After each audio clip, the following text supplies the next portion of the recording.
Hello बच्चों, कैसे हैं आप। आई होप आप बिल्कुल ठीक होंगे, मस्त होंगे और बिंदास होंगे। बच्चों, आज मैं आपको कक्षा 9 स्पर्श भाग 1 से हृदास का काव्यखंड समझाने जा रही हूँ। और कविता का अर्थ समझाने से पहले मैं आप सबसे रिक्वेस्ट करना चाहूँगी, अनुरोध करना चाहूँगी कि जो बच्चे पहली बार इस लिंक से जुड़े हैं, प्लीज़ वो मेरे चैनल को लाइक करें, शेयर करें और सब्सक्राइब करें, जिससे समय समय पर आपको हिंदी विषय संबंधी जानकारी मिलती रहेगी और हमें आपसे मोटिवेशन मिलेगा और हम आपके लिए और बेहतर और आसान शब्दों का अर्थ आप तक समझा पाएंगे। तो आज मैं आपको कक्षा 9 स्पर्श भाग 1 से पाठ 9 है हृदास, जिनका समय है 1388 से लेकर 1518 तक। हृदास जी जो हैं, इनके नाम से विख्यात संत रविदास का जन्म सन 1388 और देहावसान सन 1518 में बनारस में हुआ था। ऐसा माना जाता है कि इनकी ख्याति से प्रभावित होकर सिकंदर लोदी ने इन्हें दिल्ली आने का निमंत्रण भेजा था। मध्ययुगीन साधकों में हृदास जी का विशिष्ट स्थान है, यानी मध्य युग जब था उस समय में हृदास जी का प्रमुख स्थान था। कबीर की तरह हृदास भी संत कोटि के कवियों में गिने जाते हैं।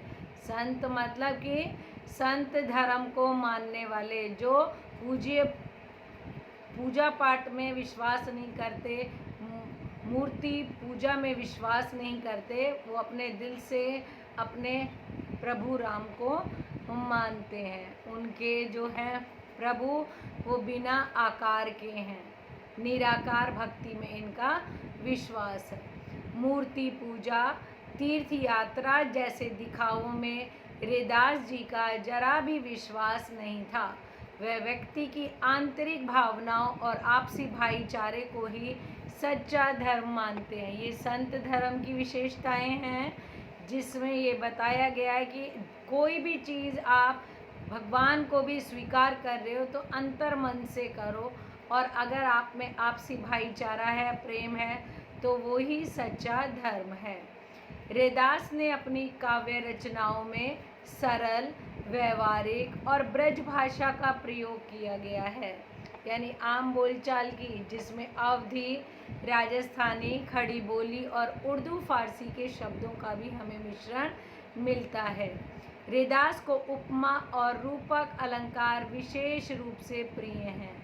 सीधे सादे पदों में संत कवि ने हृदय के भाव बड़ी सफाई से प्रकट करें। सीधे सादे जो पद हैं, उधर भी बहुत अच्छे से अपने दिल की बात को पेश किया है।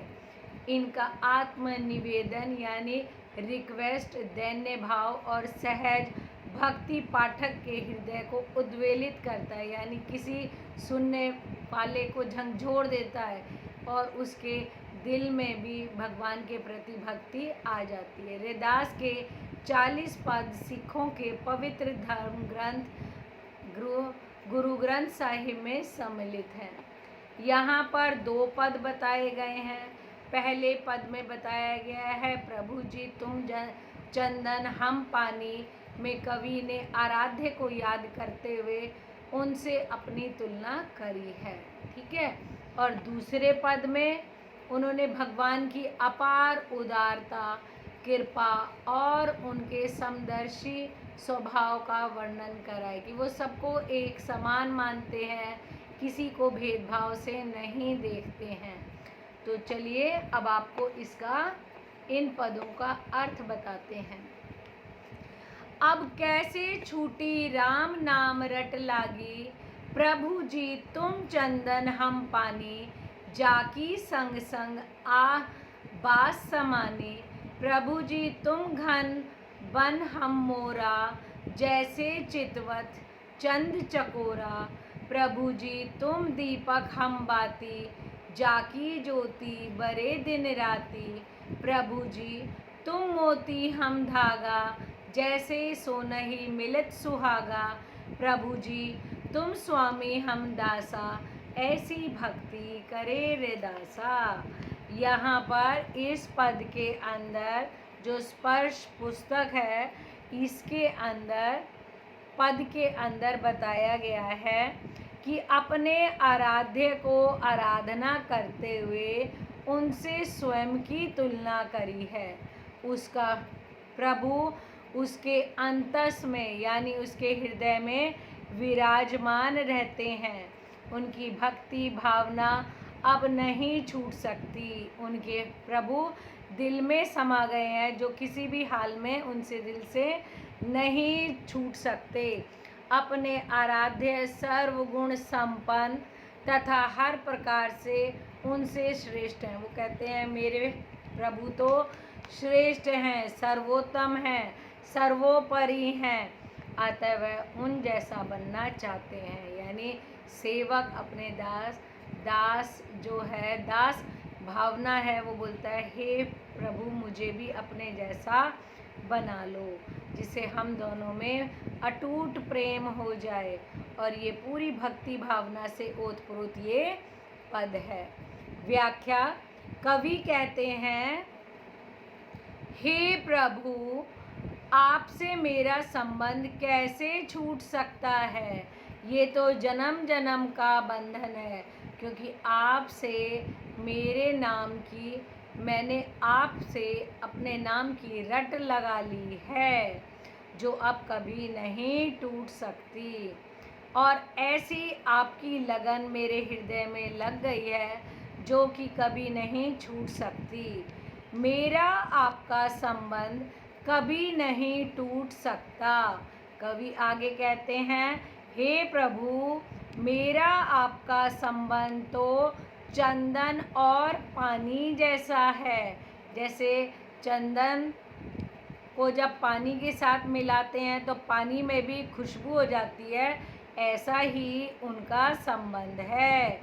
जैसे पानी में चंदन के कण मिलकर उस पानी को भी सुगंधित कर देते हैं, वैसा ही मेरा मन आपकी भक्ति से आनंदित हो जाता है। कवि फिर तुलना करते हैं हे प्रभु आप प्यार बरसाने वाले बादल हैं और मैं मोर हूँ। क्या कहा है कि आप बादल हैं और मैं मोर हूँ। जैसे बादलों को देखकर मोर का मन प्रसन्नचित हो जाता है, वो नाचने लग जाता है, उसी तरह कवि फिर तुलना करते हैं, कहते हैं आपकी भक्ति भावना के प्रेम में वशीभूत होकर, यानी आपके प्रेम में ओतप्रोत होकर मैं नृत्य करता हूँ। जैसे बादल को देखकर मोर नृत्य करता है, ऐसे ही मेरा मन आपकी भक्ति में डूब गया है और मैं निरंतर नाच रहा हूँ। मैं तो आपको चंद्रमा की तरह देखकर चकोर बन गया हूँ। चकोर पक्षी चांद को देखकर प्रसन्नचित होता है और चांद के सिवा उसे और कुछ नहीं दिखाई देता। हे प्रभु आप दीपक हो और मैं उसकी बाती के समान हूँ, जो दीपक में ज्योति स्वरूप जलकर ज्ञान का प्रकाश फैलाती है। हे प्रभु आप मोती हैं और मैं उस धागे के समान हूँ, और हम दोनों का मिलन सोने पे सुहागे के समान है। हे प्रभु आप सर्वगुण संपन्न हो, मैं आपका दास हूँ। कवि के अनुसार प्रभु हर हाल में सर्वगुण संपन्न है, क्योंकि ईश्वर सर्वोपरि है। तो हृदास जी ने भी कहा है कि आप सर्वगुणों से संपन्न हैं और मेरे जैसे प्रभु, हे प्रभु हृदास जी की भक्ति को आप स्वीकार करें। मैं भी आप ही की तरह बनना चाहता हूँ। दूसरा पद है ऐसी लाज तुझ बिन कऊ करे, गरीब निवाजू गोसैया मेरा, माथे छत्रु धरे, जाकी ज्योति जगत औ लागे, तापर तू ही ढरे, नीचहु ऊंच करे, मेरा गोविंदु काहू ते न डरे, नाम देव कबीर त्रिलोचनो, सधना सेनु तरे, कही रविदासु सुनहु रे, संतहु हरि जीव ते सभे सरे। यहाँ पर प्रस्तुत पद के अंदर कवि ने ईश्वर को अपार उदार हृदय का कहा है, दया से भरपूर कहा गया है और समदर्शी स्वभाव का कहा है। बिना किसी भेदभाव के कवि के अनुसार ईश्वर भगवान किसी प्रकार का भी भेदभाव नहीं करता, यानी जो ईश्वर में विश्वास करता है, ईश्वर अपने भक्तों के साथ कोई भी भेदभाव नहीं करता। ईश्वर के निम्न कुल के भक्तों को भी प्रेम पूर्वक अपनाया, यानी जो निम्न जाति के दास थे उनको भी उच्च कोटि तक पहुंचाया। ईश्वर ने दीन दुखियों को समाज के अंदर सम्मानित स्थान दिलाया। इस प्रकार कवि ईश्वर के सभी रूपों की आराधना कर रहे हैं। व्याख्या देखिए। हे स्वामी, तुम्हारे सिवा ऐसा कौन कर सकता है, ऐसी लाल तुझ बिन कऊ करे, तुम्हारे बिना ऐसा कोई भी है मेरे परमेश्वर, कोई भी नहीं कर सकता। क्योंकि आप क्या हैं? समदर्शी हैं। केवल वही सबको एक समान प्रेम और स्नेह से देखता है, यानी एक अकेला ईश्वर ही है जो सबको समान रूप से देखता है, किसी में भेदभाव नहीं करता। कवि कहते हैं, तुम दीन दुखियों पे दया करने वाले हो। हे परमात्मा, हे ईश्वर, तुम तो सभी पर अपनी कृपा दृष्टि बनाने वाले हो। तुम तो मुझे गरीब के मस्तक पर सोने का मुकुट धर रहे हो। मेरे जैसे गरीब निम्न कोटि के व्यक्ति पर भी तुमने अपनी अपार दृष्टि, अपना आशीर्वाद देकर मुझे धनवान बना दिया, सोने का मुकुट मेरे मस्तक पे रख दिया, मुझे सम्मान दिलाया। आपने तो गरीब होते हुए भी मुझे मेरे माथे पर आपने मुकुट रख दिया, मुझे सम्मान दिला दिया। जाकी छोटी जगत कऊ लागे, तापर तू ही ढरे, यानी जिसे सारा समाज अस्पर्श मानता था, छोटी जाति का मानता था, आपने मुझे समाज के अंदर एक समान, एक रुतबा दिलवाया। नीचहु ऊंच करे, मेरा गोविंदु काहे ते न डरे। मेरा जो गोविंद है, मेरा जो परमेश्वर है, वो नीच को भी उच्च बना देता है और वो किसी से भी नहीं डरता और उनसे अपनापन दिखाता है, उनके साथ प्रेम संबंध रखता है। और कहा है, कवि रैदास कुछ प्रसिद्ध संतों के नाम लेते हुए कहते हैं कि आपने तो संत रामदेव, कबीरदास, आचार्य त्रिलोचन तथा संत साधना और संत सेन सभी प्रभु की कृपा से भव सागर में तर गए, यानी कि उन्होंने कवि रविदासु सुनहु रे, संतहु हरि जीव ते सबे सरे। यहाँ पे रविदास जी सभी संतों को संबोधित करते हुए कहते हैं कि हे संतों, प्रभु की कृपा से सब कुछ संभव है, यानी अगर आपका ईश्वर में विश्वास है तो सब कुछ पॉसिबल है। अर्थात अगर प्रभु की कृपा है तो कुछ भी असंभव नहीं है, यानी सब कुछ इस संसार में संभव है। यहाँ पे शब्दार्थ है, आप देखिएगा। पहला, यहाँ हम पहले करते हैं प्रश्न अभ्यास। निम्नलिखित प्रश्नों के उत्तर दीजिए। पहले पद में भगवान और भक्त की जिन जिन चीज़ों की तुलना की गई है उनका उल्लेख कीजिए। पहले पद में भगवान और भक्त की कई चीज़ों से तुलना की गई है। सबसे पहले कवि रैदास ने भगवान और भक्त की तुलना चंदन और पानी से की है। दूसरी बार भगवान की तुलना बादल और भक्त की तुलना मोर से की है। तीसरी बार भगवान की तुलना चंद्रमा से तथा भक्त की तुलना चकोर पक्षी से की है। चौथी बार कवि ने भगवान की तुलना दीपक से और भक्त की तुलना बाती से की है। इसके पश्चात मोती और धागा तथा अंत में स्वामी और दास के रूप में भगवान और भक्त की तुलना की गई है। दूसरा प्रश्न, पहले पद की प्रत्येक पंक्ति के अंत में तुकांत शब्दों का प्रयोग से नाद सौंदर्य आ गया है, जैसे पानी, समानी आदि। तो यहाँ हमें शब्द छाट के लिखने हैं।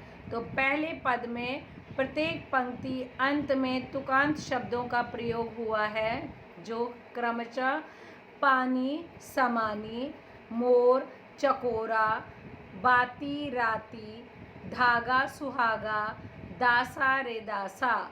इन तुकारांत शब्दों के प्रयोग से पद की प्रत्येक पंक्ति में नाद सौंदर्य आ गया है। ग देखिए, पहले पद में कुछ शब्द अर्थ की दृष्टि से परस्पर संबंध हैं।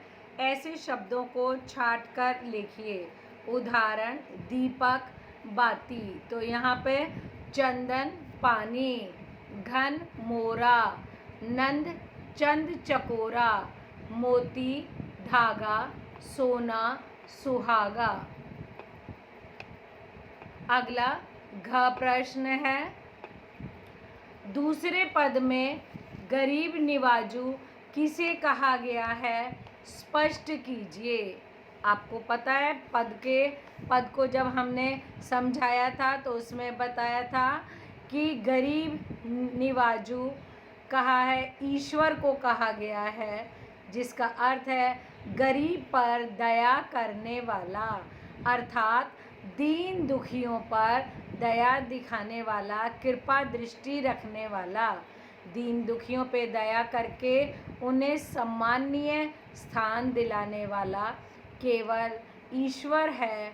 अतः गरीब निवाजू ईश्वर को ही कहा गया है, क्योंकि वो ही सर्वश्रेष्ठ हैं, वो किसी से डरते नहीं हैं। अणा, दूसरे पद की जाकी छोटी जगत कऊ लागे तापर तुही ढरे, इस पंक्ति का आशय स्पष्ट कीजिए। दूसरे पद में इस पंक्ति का अर्थ है, जिस स्पर्श की छुआछूत संसार को लग जाती है उस पर तुम हो द्रवित होते हो। यानी ये संसार क्या है, छुआछूत को मानने वाला है। जिस समय इस पद की रचना हुई, हमारे समाज के अंदर छुआछात, ऊंच नीच की बहुत भावना थी। तो उसी को रैदास जी ने कहा कि जब ये सारा समाज छुआछूत को मानता है और आप हम पे दया दिखाते हैं, अर्थात संसार के लोग अछूत समझकर हमें स्पर्श भी नहीं करते, उस पर आप ईश्वर हम पे दया करते हैं। अगला प्रश्न, च रैदास ने अपने स्वामी को किन किन नामों से पुकारा है। रैदास ने अपने स्वामी को कई नामों से पुकारा है। उनके स्वामी को कभी चंदन कह के पुकारा है, तो कभी दीपक बनकर, कभी मोती कह के पुकारा है, तो कभी सोना कहकर, और सबसे अंत में भक्त रैदास ने अपने स्वामी को सर्वस्व कह के पुकारा है। 6 प्रश्न, निम्नलिखित शब्दों के प्रचलित रूप लिखिए। मोरा यानी मोर, मयूर, बाती यानी बत्ती, बरे यानी जलना, छत्रु यानी मुकुट, छोती यानी छुआछूत अस्पर्शता, गोसाइयाँ यानी गोसाई, चंद यानी चंद्रमा, जाति यानी ज्योति, राति यानी रात्रि, धरे यानी धारण करे, और तू ही यानी तू ही, तुम ही। अगला है, निम्नलिखित पंक्तियों का भाव स्पष्ट कीजिए। जाकी अंग अंग बात समाने। कवि कहता है कि प्रभु आप चंदन हैं, मैं पानी, जिसका कण कण आपकी सुगंध से सुगंधित है, खुशबू हो जाती है। जैसे पानी को चंदन के साथ आप मिलाएंगे तो उसमें भी खुशबू हो जाएगी, अर्थात जो पूर्णता सुगंध से समाहित है। अगला, जैसे चितवत चंद चिकोरा।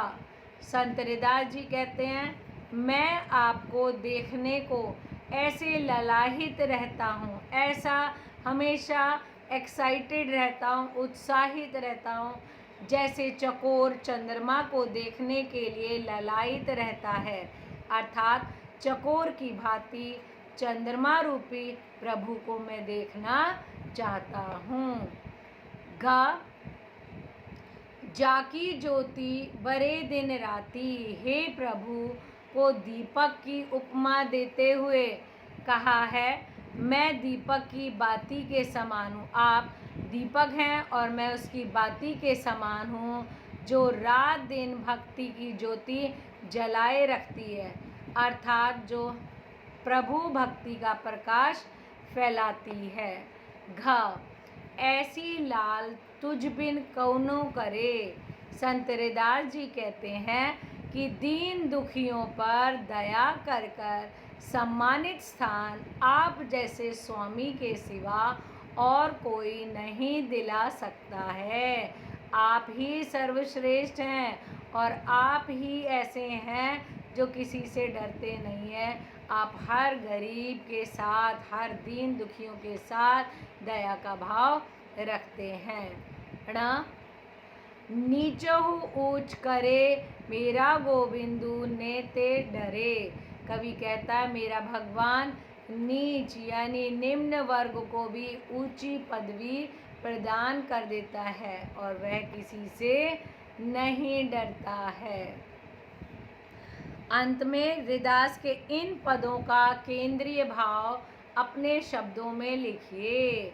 तो पहले पद का केंद्रीय भाव है, भगवान हर हाल में भक्त से श्रेष्ठ और समगुण संपन्न है। भक्त ऐसे प्रभु से अपनी लगन लगाता है और अपने प्रभु से अपनी प्रगाढ़ रिश्ता बनाता है, एक रिश्ता बनाता है। कवि प्रभु से प्रेरणा लेकर उसी में ही समाहित हो जाना चाहता है, यानी कि वो प्रभु की भक्ति में ही लीन हो जाना चाहता है, उसी में ही समाहित हो जाना चाहता है। दूसरे पद में कवि प्रभु के समदर्शी रूप की यहाँ पर विवेचना करता है। वह प्रभु की अपार उदारता, उसके दया भाव तथा समदर्शी रूप का वर्णन करता है कि आप तो दया के सागर हैं। उनके अनुसार प्रभु नीचा, ऊंचा, अस्पर्श, कुलीन को भावना से ऊपर है, यानी ऐसी कोई भावना नहीं आती जिससे ऊंच नीच की, स्पर्श अस्पर्श की भावना हमारे प्रभु के सामने नहीं आती। उनके सामने सब समान है। जिस संसार अस्पर्श समझकर उन्हें दूर भगाता है, भगवान उस पर अपनी हमेशा दया दृष्टि रखते हैं और उन्हें समाज में सम्मानीय स्थान दिलाते हैं। आई होप रविदास जी के ये दोनों पद और उनके प्रश्नोत्तर आपको अच्छे से समझ में आ गए होंगे। आप पुनः एक बार दोबारा से इन्हें पढ़ें, समझें, आपको समझ में आ जाएगा। ओके बच्चों, बाय, टेक केयर।